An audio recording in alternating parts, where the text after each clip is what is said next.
Hello guys, कैसे हैं आप सभी। गाइज, हम आपके लिए आज जो टॉपिक लेके आ रहे हैं वो हमारा पिछले लेक्चर से जुड़ा हुआ टॉपिक हुआ है और उस टॉपिक का नाम है आवोगाद्रो नियम के अनुप्रयोग। स्टूडेंट्स, मैं आपको दो अनुप्रयोग बता चुका हूँ। पहला तो परमाणुकता के बारे में जानकारी, किसी भी अणु में उपस्थित परमाणु की संख्या को हम परमाणुकता कहते हैं, उसके बारे में मैंने आपको बताया था। दूसरी, अवोगाद्रो की अनुप्रयोग की जो जानकारी थी, परमाणु और अणु की परिभाषा जो अवोगाद्रो ने परिभाषित की थी, यानी कि जो परमाणु होता है तत्व का सूक्ष्मतम कण होता है, जो रासायनिक अभिक्रियाओं में भाग ले भी सकता है और नहीं भी ले सकता है, जबकि अणु जो होता है पदार्थ का एक सूक्ष्मतम कण है जो रासायनिक अभिक्रियाओं में स्वतंत्र रूप से उपस्थित होता है। स्टूडेंट्स, लास्ट के वीडियो में हम आवोगाद्रो के नियम में चर्चा कर चुके हैं। अब हम आज जो चर्चा करने वाले हैं इसकी तीसरा अनुप्रयोग के बारे में हम बात करेंगे। हम ये सिद्ध करेंगे कि जो अणुभार होता है वो वाष्प घनत्व का दुगना होता है, 2 इंटू वाष्प घनत्व होता है। स्टूडेंट्स, ये अणुभार किसी गैस का ही होगा और वाष्प घनत्व भी किसी गैस का ही होगा। आवोगाद्रो के नियम के अनुसार यदि हम हाइड्रोजन के अणुभार को एक इकाई द्रव्यमान मान लेते हैं तो किसी भी गैस का जो अणुभार होगा, जो किसी भी अणु का जो भार होगा, उसको हम अणुभार के रूप में व्यक्त करेंगे। यानी कि हम हाइड्रोजन के द्रव्यमान को एक इकाई लेते हैं तो किसी भी गैसीय अणु का भार ही उसका अणुभार कहलाता है। तो हमें आवोगाद्रो की तीसरी परिकल्पना या तीसरे एप्लीकेशन में हमको ये देखना है कि हमको ये सिद्ध करके बताना है कि अणुभार वाष्प घनत्व का दुगना होता है। ओके स्टूडेंट्स, चलिए तो हम गैस का जो वाष्प घनत्व है उसको लिखते हैं। गैस का वाष्प घनत्व बराबर होता है गैस या वाष्प के निश्चित आयतन का भार, निश्चित आयतन का भार बटा हाइड्रोजन गैस के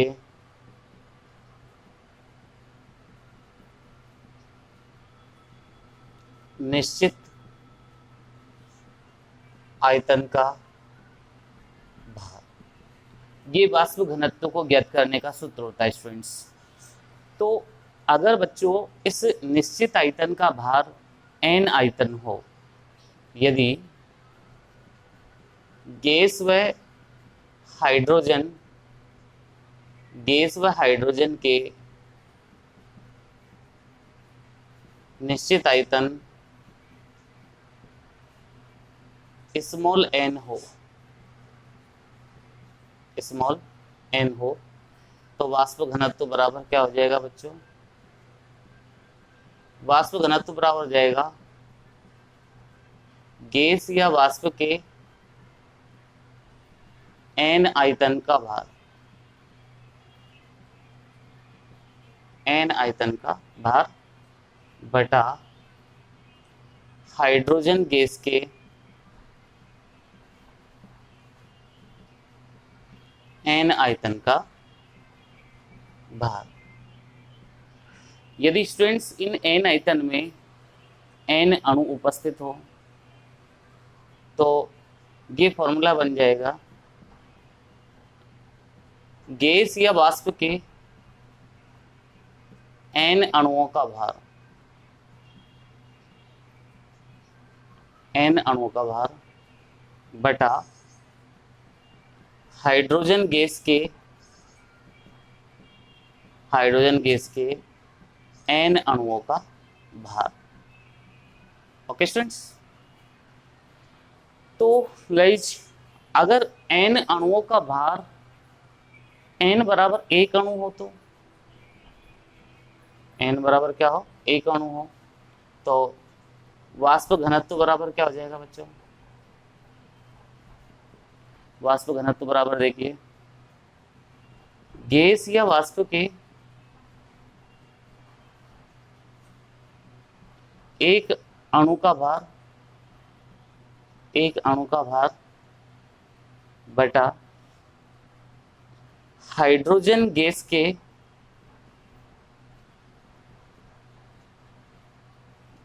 एक अणु का भार। ओके स्टूडेंट्स, आप ये जानते हैं कि हाइड्रोजन गैस के एक अणु में 2 परमाणु होते हैं। ओके स्टूडेंट्स, अब यहां देखिए आप साइड में हाइड्रोजन गैस के एक अणु का भार बराबर होता है 2 इंटू हाइड्रोजन गैस के एक परमाणु का भार। आप सबको पता है कि H2 गैस अणु में 2 परमाणु होते हैं। तो अगर हम इसको ऐसे लिख दें हाइड्रोजन गैस के अणु के भार को 2 इंटू हाइड्रोजन गैस के एक परमाणु का भार, तो कोई बुराई नहीं है। तो फिर हमारे पास वाष्प घनत्व का क्या सूत्र हो जाएगा? वाष्प घनत्व बराबर गैस का अणु भार, अब हम इसको शॉर्ट में क्या लिख रहे हैं, गैस का अणु भार, और बटा 2 इंटू हाइड्रोजन गैस का अणु भार। ये लिख सकते हैं बच्चों शॉर्ट एंड स्वीट में। स्टूडेंट्स, ये वाला जो पद होता है ना, इसको हम अणुभार से जानते हैं। ये क्या है? अणुभार। क्योंकि मैंने आपको शुरुआत में बताया था, यदि हाइड्रोजन का अणुभार 1 इकाई द्रव्यमान लेते हैं तो किसी भी अणु गैस का जो भार होता है उसको हम अणुभार कहते हैं। तो स्टूडेंट्स, इसको हम कैसे लिख देंगे? आप वाष्प घनत्व बराबर अणुभार बटा, इसकी जगह पर अणुभार लिख देंगे अणुभार बटा 2। अणुभार बटा क्या हो गया? 2। इसका मीन्स क्या हुआ? अणुभार बराबर होता है क्या? गैस का अणुभार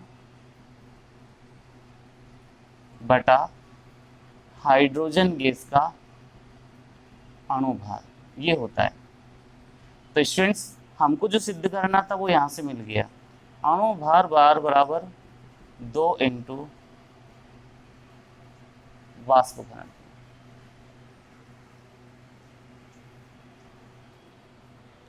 ये है बेसिक बात स्टूडेंट्स, ये हमको सिद्ध करना था।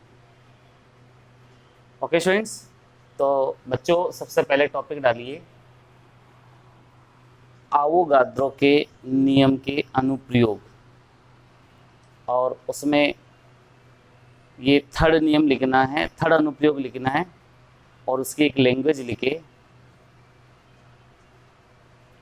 जब हाइड्रोजन गैस का अणुभार इकाई द्रव्यमान लिया जाता है तो किसी गैसीय अणु का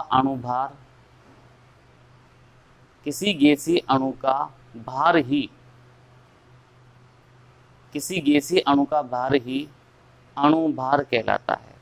ये लाइन आपको फर्स्ट ऑफ ऑल लिख देनी, रिपीट कर रहा हूं मैं आपको।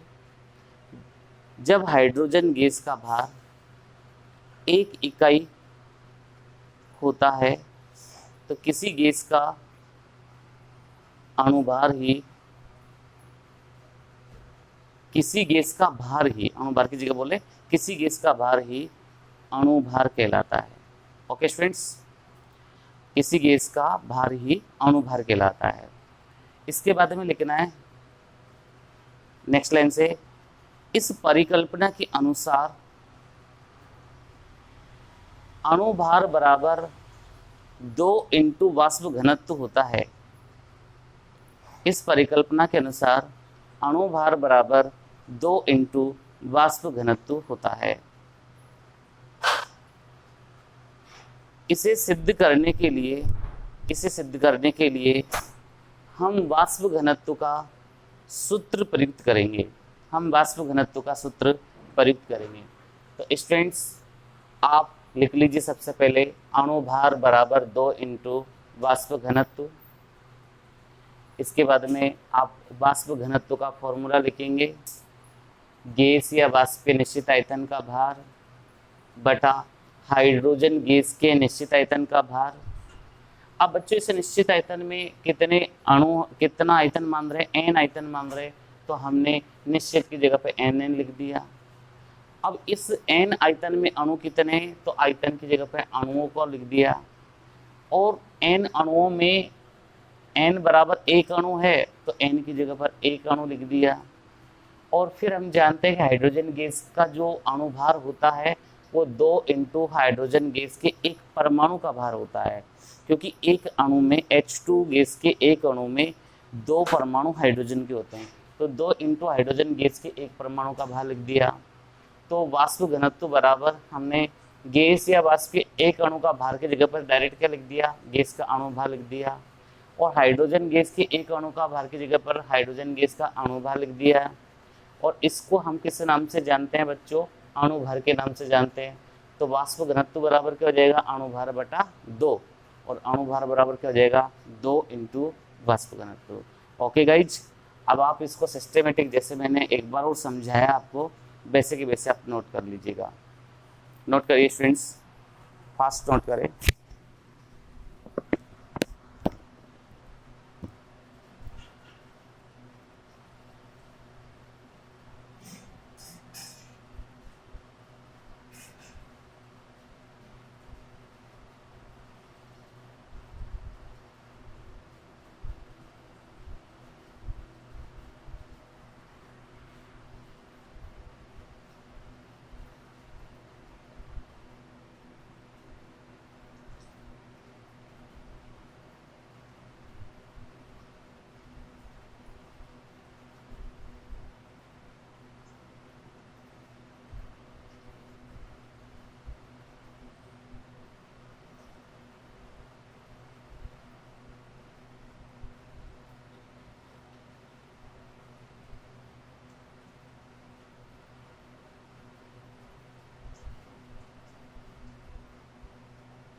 स्टूडेंट्स आपने नोट कर लिया होगा। चलिए अब हम इसको रब कर देते हैं।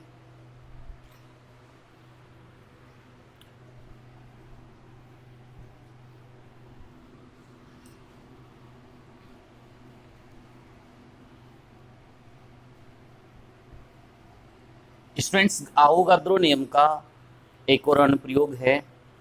उस अनुप्रयोग में हमको ये सिद्ध करना है कि एक मोल गैस आयतन का एसटीपी या एनटीपी पर, एसटी या एनटीपी का मतलब ये होता है मानक ताप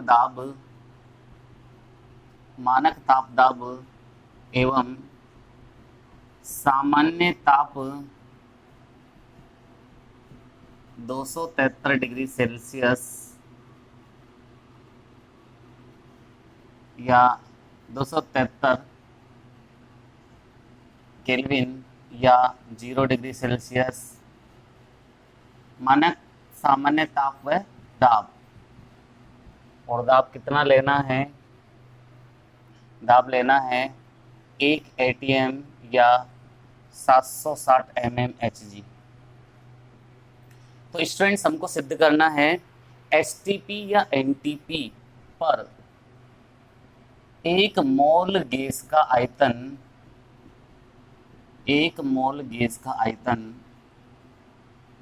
22.4 लीटर होता है।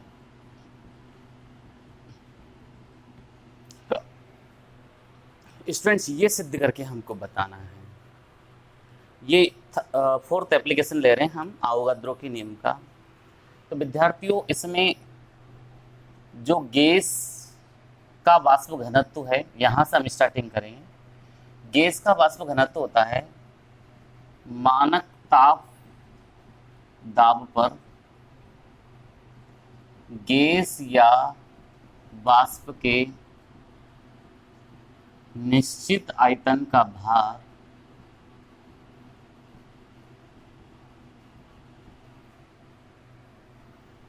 बटा गैस या वाष्प के निश्चित आयतन का भार बटा मानक ताप दाब पर हाइड्रोजन गैस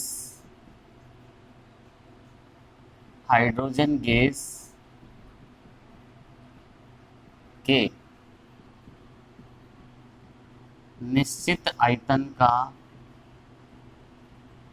भार।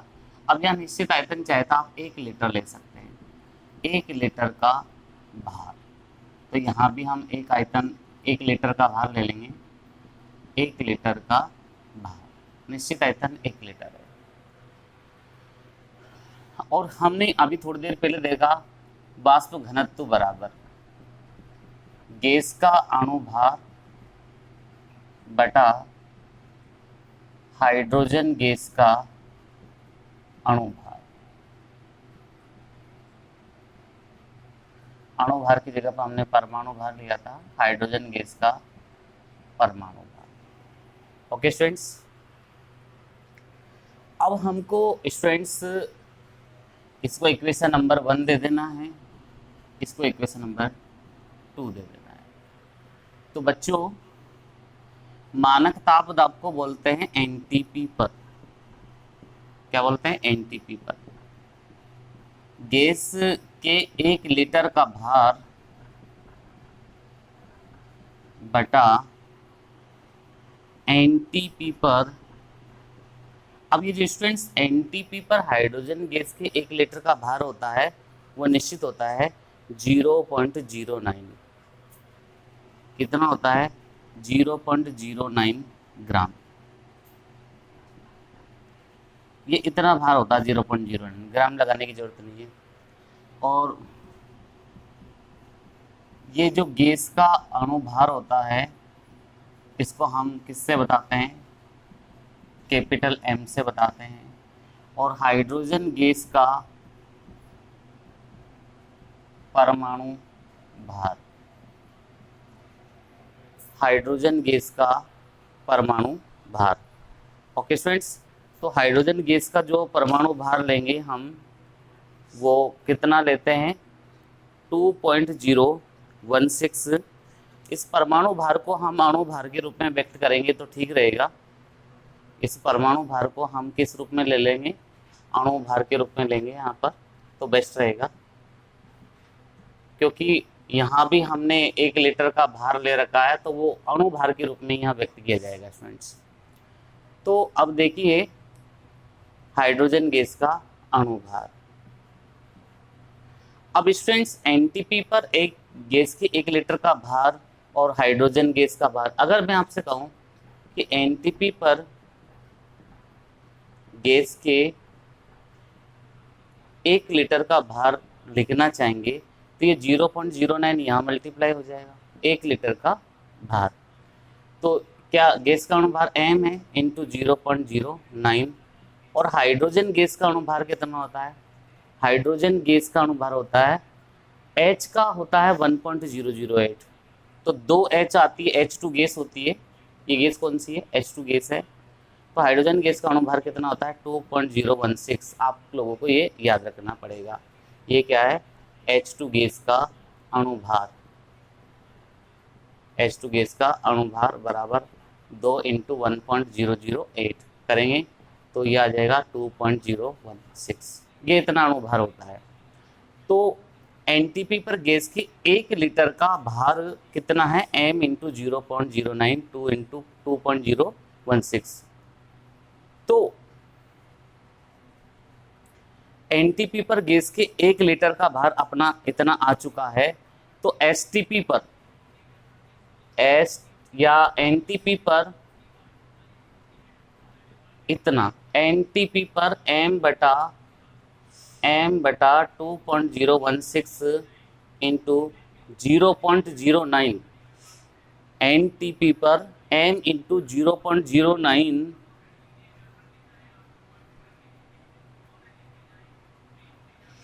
गैस का आयतन कितना हो जाएगा? गैस का आयतन हो जाएगा बराबर 1 लीटर। कितना हो जाएगा स्टूडेंट? 1 लीटर। स्टूडेंट्स हम भार और आयतन में संबंध बता रहे हैं। देखिए बच्चों, मैं आपको समझाता हूँ। हमने एनटीपी पर गैस के 1 लीटर का भार निकाला, वो इतना है ना, मतलब 1 लीटर में भार इतना है। तो ये इतना भार कितने में उपस्थित है? 1 लीटर में। उल्टा कर सकते हैं, यानी कि एनटीपी पर इतने भार में गैस का आयतन कितना है? 1 लीटर है। तो एम एनटीपी पर गैस के एम लीटर का भार कितना होगा?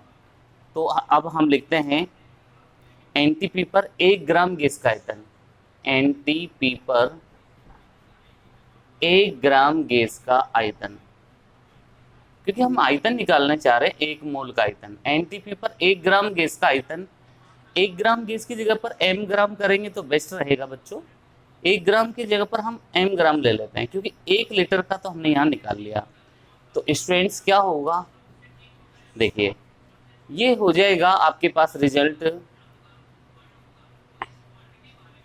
1/m into 0.09। देखो इसको कैसे लिखते हैं? 1/m इंटू 0.09 और इंटू 2.016, और ये m ग्राम है तो ये m से मल्टीप्लाई हो जाएगा, तो m से m कैंसिल कर देंगे, और 2.016 है, पॉइंट हटाएंगे, यहाँ 1000 लगाएंगे, यहाँ की पॉइंट हटाएंगे, 100 लगाओगे, 2 0 से 2 0 कैंसिल, तो नीचे तो क्या रहेगा 90 और ऊपर रहेगा 2016। तो 90/2016 को आप सोल्व करेंगे तो ये आ जाएगा 22.4 लीटर। क्या आ जाएगा स्टूडेंट्स? 22.4 लीटर। स्टूडेंट्स दोबारा समझिए,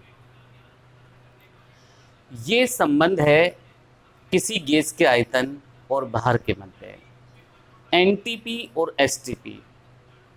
एनटीपी जिसको हम सामान्य तापदाब बोल रहे हैं, एसटीपी जिसको हम मानक तापदाब बोल रहे हैं। एनटीपी जो नॉर्मल टेम्परेचर है वो 273 केल्विन या 0 डिग्री सेल्सियस होता है, और सामान्य जो दाब होता है वो 1 एटीएम यानी कि 1 वायुमंडलीय दाब और 760 mmHg के तुल्य होता है। स्टूडेंट्स इस कंडीशन में 1 मोल गैस का जो आयतन होता है वो 22.4 लीटर के तुल्य होता है। आवोगाद्रो ने इसको सिद्ध करके बताया। स्टूडेंट सिद्ध करने के लिए सबसे पहले इन्होंने गैस का वाष्प घनत्व नॉर्मल टेम्परेचर प्रेशर पे लिया, मानक तापदाब पर लिया या सामान्य तापदाब पर लिया। तो देखिए बच्चों, मानक तापदाब पर गैस या वाष्प के 1 लीटर का भार बटा मानक तापदाब पर हाइड्रोजन गैस के 1 लीटर का भार। स्टूडेंट जनरल वाष्प घनत्व लेते हैं तो उसको कैसे लिखते हैं? गैस का अणुभार बटा हाइड्रोजन गैस का अणुभार। ये इक्वेशन 1 है, ये इक्वेशन 2 है। इक्वेशन 1 बराबर इक्वेशन 2 कर दिया, इक्वेशन 1 बराबर इक्वेशन 2 कर दिया, समीकरण 1 को 2 के तुल्य कर दिया। तो समीकरण 1 ये रही मानक तापदाब। मानक तापदाब को अपन ने एनटीपी पर गैस के 1 लीटर का भार ऐसे शॉर्ट में लिख दिया, और मानक तापदाब पर हाइड्रोजन गैस के 1 लीटर का भार निश्चित होता है, वो कितना होता है? 0.09 होता है, बराबर गैस का अणुभार कैपिटल M से बता रहे हैं। हाइड्रोजन गैस का अणुभार जो होता है वो होता है 2.016। कितना होता है स्टूडेंट? 2.016। तो स्टूडेंट्स इस सूत्र से हम क्या निकाल सकते हैं? इस एनटीपी पर गैस के 1 लीटर का भार, तो इसको आप इधर लेके चले जाइए। तो गैस का अणुभार m है, इसी हाइड्रोजन गैस का अणुभार 2.016 है, इंटू ये 0.09 इस साइड आ जाएगा। ओके, अब स्टूडेंट्स ये हाइड्रोजन गैस का अणुभार मैंने निकाल के बता दिया। अब एनटीपी पर, अब सुनिए यहाँ थोड़ी सी लैंग्वेज आपको मैनेज करनी है। कि एनटीपी पर गैस के 1 लीटर में इतना भार है। तो बच्चों इतना भार किस में उपस्थित है? 1 लीटर में। भाई इतना भार किस में उपस्थित है? 1 लीटर में। तो यही कहा अपन ने कि एनटीपी पर इतना भार कितने गैस का आयतन में उपस्थित है? 1 लीटर में। तो एनटीपी पर अगर m ग्राम गैस ली जाए तो उसका आयतन कितना हो जाएगा? क्या होगा? 1/, ये पूरा 1/m इंटू 0.009 बटा 2.06, 2.06 ऊपर आ जाएगा, 16 ऊपर आ जाएगा, इंटू क्या हो जाएगा? ये m, जो अपन चूकी वाले सवाल करते थे ना, उसमें ऐसा होता था। तो एनटीपी पर ये कैलकुलेशन आएगी, इसको सोल्व करेंगे तो अपना रिजल्ट कितना आ जाएगा स्टूडेंट्स? 22.4 लीटर। ओके गाइज, देखिए बच्चों, ये दोनों एप्लीकेशन बहुत इंपॉर्टेंट होते हैं और इन एप्लीकेशंस को आप थ्योरेटिकल वे में याद कर सकते हैं, जनरल नॉलेज में याद कर सकते हैं, न्यूमेरिकल के हिसाब से आप यूज कर सकते हैं कि अणुभार बराबर 2 इंटू वाष्प घनत्व होता है और एनटीपी और एसटीपी पर 1 मोल गैस का आयतन है 22.4 लीटर के तुल्य होता है। यानी कि ऑब्जेक्टिव तरीके से पढ़ेंगे तो जो मैंने अभी बात बोली वो काम आएगी, शॉर्ट में काम आएगी, लेकिन 11th की क्लास से बोर्ड पैटर्न के हिसाब से जब पढ़ा जाता है तो ऐसा हमको डेरिवेशन करना पड़ो। ओके स्टूडेंट्स, चलिए अब लिखिए आप इसके बारे में। एप्लीकेशन नंबर 4 लिख लीजिए और एप्लीकेशन नंबर 4 में लिखो एसटीपी या एनटीपी मानक ताप दाब एवं सामान्य ताप 273 केल्विन या 0 डिग्री सेल्सियस व दाब एक वायुमंडलीय या 760 mmHg पर 1 मोल गैस का आयतन 22.4 लीटर होता है। इसके जस्ट नीचे लिखिए यह संबंध गैस के भार व आयतन में संबंध होता है, गैस के भार व आयतन में संबंधित होता है। अगले हिस्से में लिखना गैस का वाष्प घनत्व बराबर मानक ताप दाब पर गैस या वाष्प के 1 लीटर का भार बटा मानक ताप दाब पर हाइड्रोजन गैस के 1 लीटर का भार। इक्वेशन नंबर 1 दे देना स्टूडेंट्स। इसके बाद में लिखना वाष्प घनत्व बराबर गैस का अणुभार बटा हाइड्रोजन गैस का अणुभार, इक्वेशन 2 दे देना। फिर करना समीकरण 1 बराबर समीकरण 2। तो समीकरण 1 ये है, तो मानक ताप दाब की जगह पर एनटीपी या एसटीपी कुछ भी लिख सकते हैं, ये इसके 1 लीटर का भार बटा मानक ताप दाब पर हाइड्रोजन गैस के 1 लीटर का भार कितना होता है बच्चों? 0.09 फिक्स होता है इतना। और ये गैस का अणुभार लिख दिया, हाइड्रोजन गैस का अणुभार, गैस के अणुभार को कैपिटल एम से व्यक्त कर दिया और हाइड्रोजन गैस का अणुभार कितना है? 2.016। तो एनटीपी पर गैस के 1 लीटर का भार, इस 0.09 को इस पूरे से मल्टीप्लाई कर दीजिए, तो गैस का अणुभार m आ गया, हाइड्रोजन गैस का अणुभार 2.016 आ गया इंटू 0.09 आ गया।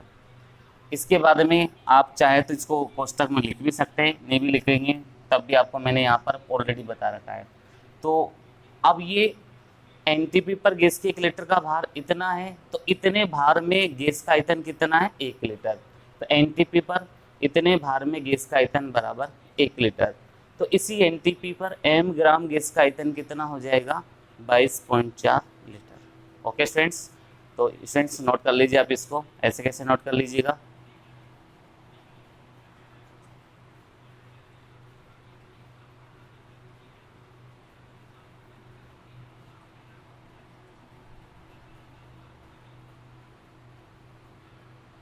ओके बच्चों, स्क्रीनशॉट लेके आप इसको नोट कर सकते हैं।